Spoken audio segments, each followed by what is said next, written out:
Ola, moi boa noite, que tal? Benvidos unha semana máis ao Estelae. Hoxe imos recibir a don Jesús Fernández González, que ven de ser nomeado bispo auxiliar de Santiago. Este leonés de 58 anos cobra así unha vacante que tiñamos na Igrexa Compostelá dende hai xa 12 anos. Don Jesús, moi boa noite, buenas noches e gracias por aceptar nuestra invitación. Buenas noches, gracias a vosotros por invitarme. Hace ya una semana de su ordenación como obispo auxiliar de Santiago, ¿cómo se ha sentido recibido en nuestra ciudad? Pues me he sentido recibido espléndidamente. No me podía imaginar que fuese recibido tan bien como lo he sido desde el primer momento, por supuesto, empezando por el arzobispo don Julián, que ya con anterioridad le había visitado, los vicarios, la curia, el seminario, la gente de a pie que he ido conociendo, los sacerdotes, por supuesto, que he ido saludando. Todos me han hecho me han brindado una acogida muy hermosa. ¿Empieza a superar entonces la inquietud que confesaba sentir cuando supo de su nombramiento? Sí, se va perdiendo un poco o se va superando esa inquietud que supone pues un traslado de un lugar que dominas, de unas personas que conoces muy bien, donde te sientes trabajando muy a gusto, pues bueno, todo eso lo dejas atrás y vienes a un lugar nuevo, personas nuevas, función y trabajo nuevo. Son cambios importantes, pero que realmente, gracias a esa acogida sobre todo, pues lo estoy asimilando bien. ¿Qué pesaba más en esa inquietud, la responsabilidad de esta encomienda o el tener que abandonar su León natal? Pues yo creo que el tener que abandonar mi León natal, la responsabilidad también pesa, pero bueno, tengo que confesar algo bastante evidente. Yo soy auxiliar del arzobispo, por lo tanto comprendo y entiendo, y así es, que la máxima responsabilidad es suya, aunque evidentemente yo pueda ayudarle en esa toma de decisiones, pero el otro aspecto de desarraigo de León, pues evidentemente eso está ahí, y es lo que, como digo, me ha costado más. No estamos tan lejos, ¿no? No, si se va y se viene en 3 horas, o sea que realmente la distancia no es tanta, ¿no?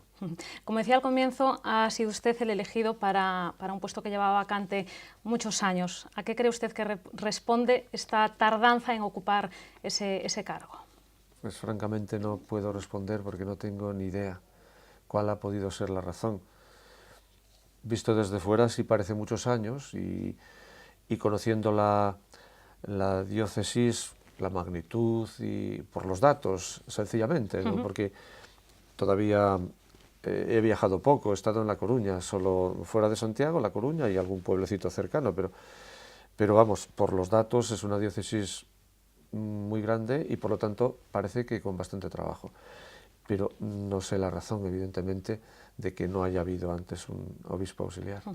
¿Qué parte de ese gran trabajo le corresponderá a usted? ¿Cuáles son las funciones del obispo auxiliar? Bien, las funciones del obispo, como comprende, pues son 2 términos, ¿no? Obispo, que es el sustantivo, es lo fundamental. El obispo lo que hace, o su tarea es, pues predicar, anunciar a Jesucristo, anunciar el Evangelio.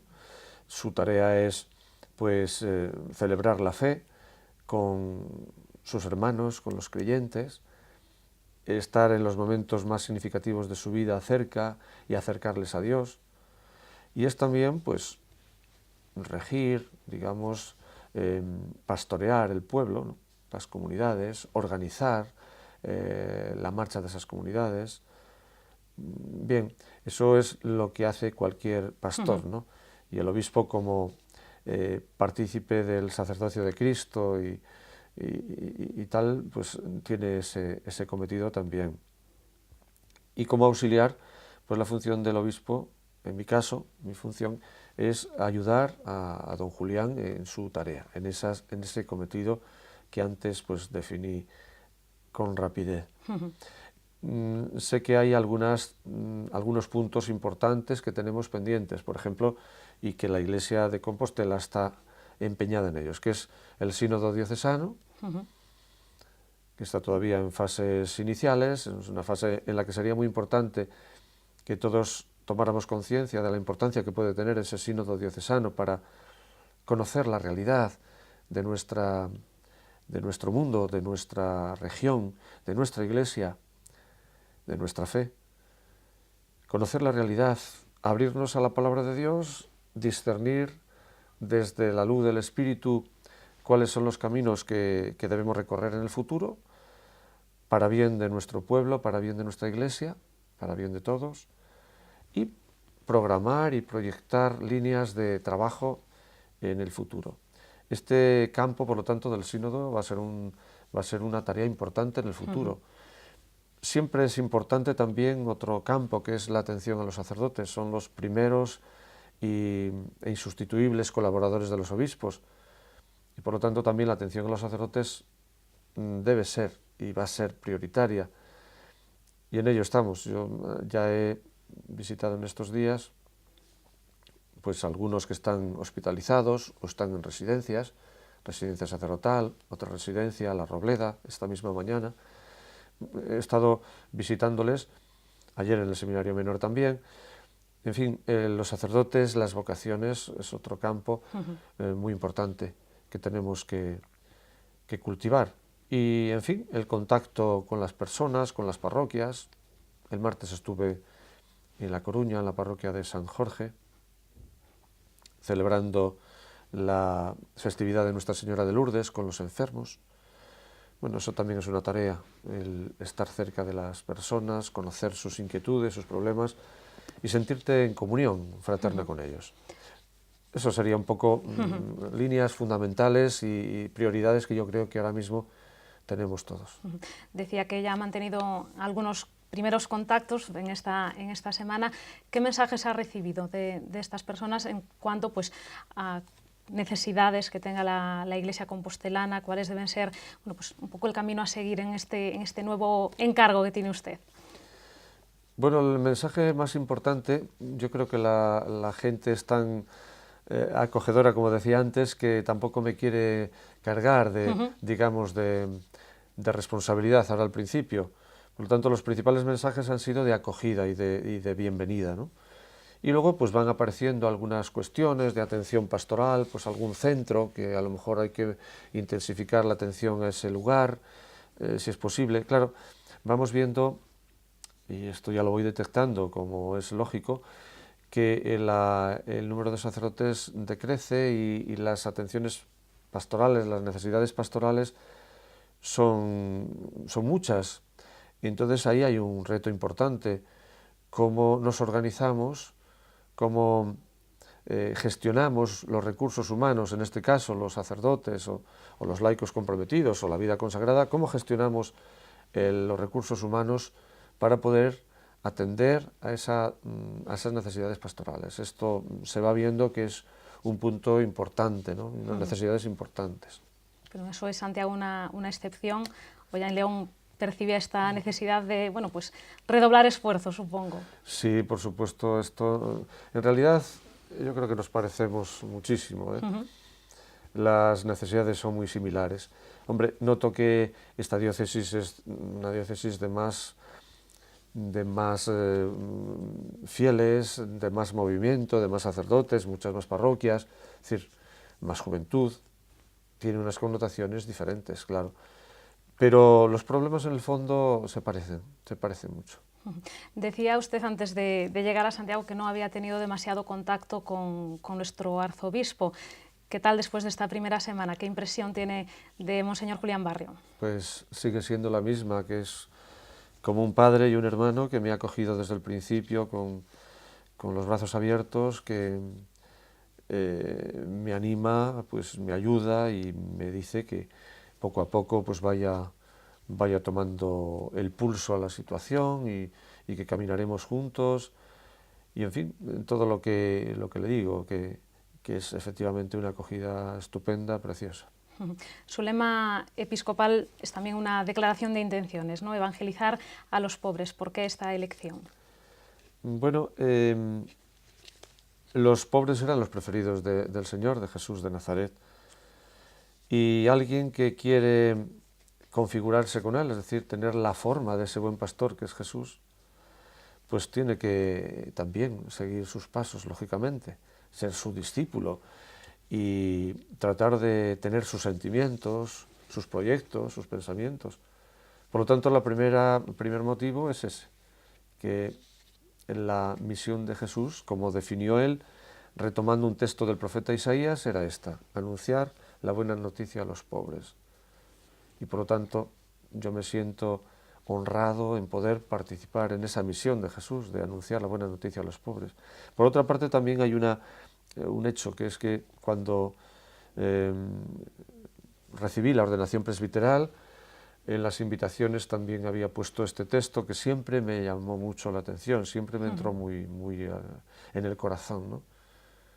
Es decir, la cercanía a los necesitados, a los que sufren, a los que no tienen recursos, entendiendo pues la pobreza en un sentido amplio también, referido a las nuevas pobrezas, por ejemplo, la soledad. Hay mucha gente que está sola, sobre todo gente mayor, en fin, gente que está enganchada a la droga, gente que está enferma, bueno, pobrezas en un sentido muy amplio, pues llevar la buena noticia de que Dios nos ama, de que Jesús es nuestro hermano y amigo, está a nuestro lado y nos impulsa a entregarnos también, a dar sentido a nuestra vida desde eso, la solidaridad, el amor con los más necesitados. Pensando en la pobreza desde el punto de vista económico, en Santiago hay ahora mismo 20.000 personas en riesgo de exclusión social. ¿Qué puede hacer la Iglesia por estas personas para mejorar su situación, para darles esperanzas? Bien, la Iglesia está comprometiéndose mucho en este terreno. No podría dar datos concretos, pero sí que sé que hay parroquias aquí mismo, pero o Millaro, quizás, no sé el nombre exactamente, quizás lo pronuncie mal. Hay una parroquia que hoy mismo he recibido un mensaje con los programas de atención que tienen a mujeres, a parados. Son muchas las actividades y las ayudas que se están haciendo a los necesitados. No son suficientes porque evidentemente esas ayudas palían la necesidad de momento. La gran solución debe estar en la creación de trabajo, porque eso es lo que va a dar dignidad a la persona, va a salir adelante por sí misma, no por la limosna que otros les damos, y por la cual casi hasta le tenemos que pedir disculpas, porque realmente la limosna hasta cierto punto le humilla, pero claro, si quiere sobrevivir, pues no hay otro medio. Entonces yo creo que la Iglesia lo que está haciendo a través de las Cáritas es una gran labor. Y tenemos que seguir haciéndola, ¿no? Porque pues la problemática sigue ahí.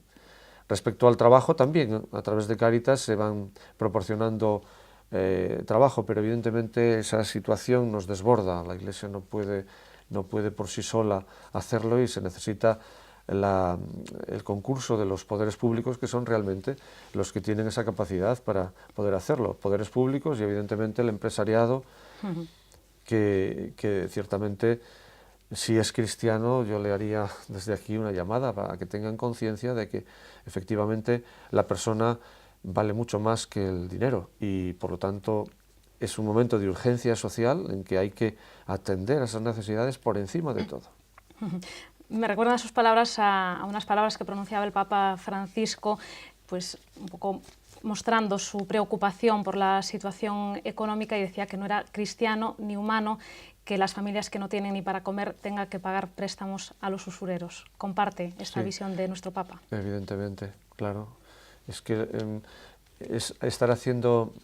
comprendo que el mundo del dinero tiene su lógica, que es matemática, pura matemática, pero también creo que es racional y entendible que solo por ese camino no se va a ninguna parte, ni siquiera el mundo del dinero va a sobrevivir, porque si se cierra al sentimiento, al calor de la relación humana y a mirar a los ojos a esa persona necesitada, pues está construyendo un mundo paralelo que realmente no va a ninguna parte.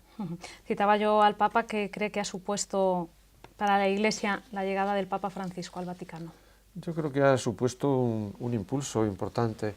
Nos está dando pues esperanza, nos está insuflando energía, nos está haciendo abrir los ojos y el corazón mucho, en gran parte a los necesitados, y por lo tanto me parece que nos está haciendo mucho bien. Ciertamente sé además que hay muchas personas que ni siquiera son personas de iglesia, que asistan de forma habitual a las celebraciones religiosas, y sin embargo cada día me confiesan que abren internet para leer lo que dijo el Papa Francisco en la homilía en Santa Marta. Es decir, está llegando también a muchas personas en cierto modo alejadas de la práctica habitual de la Iglesia. Creo que esto es bueno porque por supuesto, facilita la llegada del Evangelio a más personas y también crea una corriente de mayor simpatía hacia la Iglesia. Y de autocrítica dentro de la Iglesia. Lo digo porque el Papa Francisco es cierto que pues muchas personas están atentas a lo que dice, pero porque dice cosas que anteriormente no habíamos escuchado, pues en relación a temas como los abusos sexuales a menores, la homosexualidad, etcétera, etcétera. Sí, evidentemente esa es otra parte de su ayuda. Su ayuda también está viniéndonos por esa línea de que nos está poniendo el dedo en la llaga en algunas malas prácticas y en algunos defectos o vicios propios de personas creyentes, pero que como personas pues somos pecadores, pero que como cristianos debemos intentar evitar por todos los medios. Y él efectivamente eso lo recalca mucho, ¿no? En cuestiones como por ejemplo la crítica despiadada, los comentarios superficiales, el ansia de poder, lo que decía usted de los abusos. Bueno, pues hay unas cuantas cosas que evidentemente tenemos que purificarnos y tenemos que dejar que el Espíritu de Dios pues lave nuestro pecado, ¿no? y podamos reconciliados seguir más de cerca el mensaje del Evangelio y a Jesucristo. Los mensajes del Papa Francisco son los cimientos de un gran cambio en la Iglesia. Espero que sean. El gran cambio deberá producirse siempre comenzando por el propio interior de cada persona, porque él mismo lo ha dicho muchas veces. De nada serviría cambiar las estructuras, los organigramas, los planes, si no hay una conversión interior. Por lo tanto, el primer cambio debe ser del corazón, y ese cambio del corazón se produce solo si nos acercamos a Jesucristo, es decir, es el encuentro con Cristo, sanador, salvador, perdonador, el que producirá esa conversión. Pero evidentemente a partir de ahí se necesita también pues, añadir medidas estructurales, medidas de gobierno que ayuden a que esa conversión interior se vehicule, se haga efectiva en la práctica. Ha hablado usted en ocasiones de renovación espiritual de los sacerdotes, ¿sería un poco en esta línea? Sí, a mí me parece que eso es muy importante, porque esa es la base, digamos, de nuestra tarea. Nuestras fuerzas nacen del encuentro con Cristo, Eucaristía sobre todo. Nuestra práctica pastoral, nuestra misión tiene que nacer de ahí, del encuentro con Cristo Palabra, que nos guía, que nos ilumina, que nos orienta. Esa renovación interior, renovación espiritual es básica, si no, los sacerdotes estaríamos siendo unos profesionales más y por lo tanto nos faltaría el Espíritu de Dios. Dicen que un buen lugar para encontrar a Jesús y para esa renovación espiritual es el Camino de Santiago. ¿Lo comparte? Desde luego que lo es. Las personas que lo han hecho, yo he hecho la mayor parte, las personas que lo hemos hecho, por lo tanto, tenemos esa experiencia de que, no sé, transforma a uno. La forma, desde luego, ideal y que más tiempo te da para la reflexión y para este cambio interior es el venir andando, ¿no? Yo lo hice desde San Juan a pie de Puerto, en Francia, hasta León, lo he hecho en bicicleta, en 5 etapas, eso fue muy rápido, y quizás a mí, en ese sentido espiritual interior, no lo aproveché del todo. Pero la gente que viene poco a poco, caminando, aseguran que efectivamente ese cambio se produce en sus vidas. Ha llegado hasta León, el tramo León-Santiago, ¿para cuándo? Bueno, quisiera hacerlo lo antes posible, pero de momento la agenda la tengo sin proyectos personales, más bien son los proyectos que me van señalando. Ciertamente he venido a Santiago con el espíritu de servir y ahí está. De momento en la agenda no hay ningún momento reservado para mí mismo, por lo tanto, de momento no está fijado eso, ¿no? Pero tal vez en el verano, o si fuera posible, lo podría concluir, pero no puedo ponerme fechas todavía. Seguramente algún hueco encuentra antes del próximo Año Santo, ¿no? Porque nos queda mucho para preparar esa importante cita. Sí, me da un margen muy amplio, de 7 años, pues sí, antes del próximo Año Santo, sí, tiene que ser. 8 años para preparar ese Año Santo, pues dan para prepararlo bien, ¿no? ¿Qué esperaría usted del próximo año Xacobeo? Bueno, un año Xacobeo pues es una gran oportunidad para muchas cosas, ¿no? Para relaciones entre las personas, para proyectos culturales, para proyectos de todo tipo. Pero, claro, yo me fijo especialmente en el aspecto religioso y espiritual. Un año santo mueve a muchas personas, millones de personas que van a venir. Y es una oportunidad, por lo tanto, para que nosotros no solo les enseñemos la ciudad y les enseñemos al apóstol, sino que les llevemos más allá, les llevemos hasta Jesucristo. No debemos olvidar que ese apóstol, Santiago, dio la vida por él, por lo tanto, muy grande y muy importante debe ser. Siendo importante el apóstol, muy importante y muy grande debe ser ese por el que él dio la vida. Y esa es la meta a la que ayudaremos a aquellos que quieran realmente ir a un horizonte todavía más trascendente que el propio lugar de Santiago de Compostela, ¿no? Por lo tanto, Año Santo es una gran oportunidad para muchas personas, para nosotros que les acogeremos y que debemos mostrarles, por lo tanto, esa hospitalidad y enseñarles también nuestros valores, lo que nos mueve, por qué nos movemos, por qué vivimos. Es un gran momento, por lo tanto, para la ciudad, para toda Galicia y para el orbe cristiano. Queda aún mucho para ese Año Santo, pero estamos celebrando el 800 aniversario de la peregrinación de San Francisco de Asís a Compostela, que también es una cita importante, ¿no? Pues es importante porque el santo de Asís despierta mucha simpatía, ¿verdad? Yo recuerdo cuando, siendo joven, leí un libro titulado El hermano de Asís, que, bueno, hizo que le conociera mejor y sobre todo le amara más, porque es un santo pues, muy entrañable, ¿no? Y muy ejemplar. De hecho, recuerdo que a partir de esa lectura incluso pues hice una canción, porque de jóvenes todos somos un poco músicos, ¿no? Y poetas. Y la venida de San Francisco aquí pues es una fecha también importante por lo que significa que este gran santo viniera hasta aquí. No está la catedral en la mejor situación para esta celebración, ¿no? ¿Cómo la ha encontrado pues la basílica? La he encontrado, es bonita incluso así, pero ciertamente, claro, da pena ver que hay algún lugar donde se filtran las goteras, ¿no?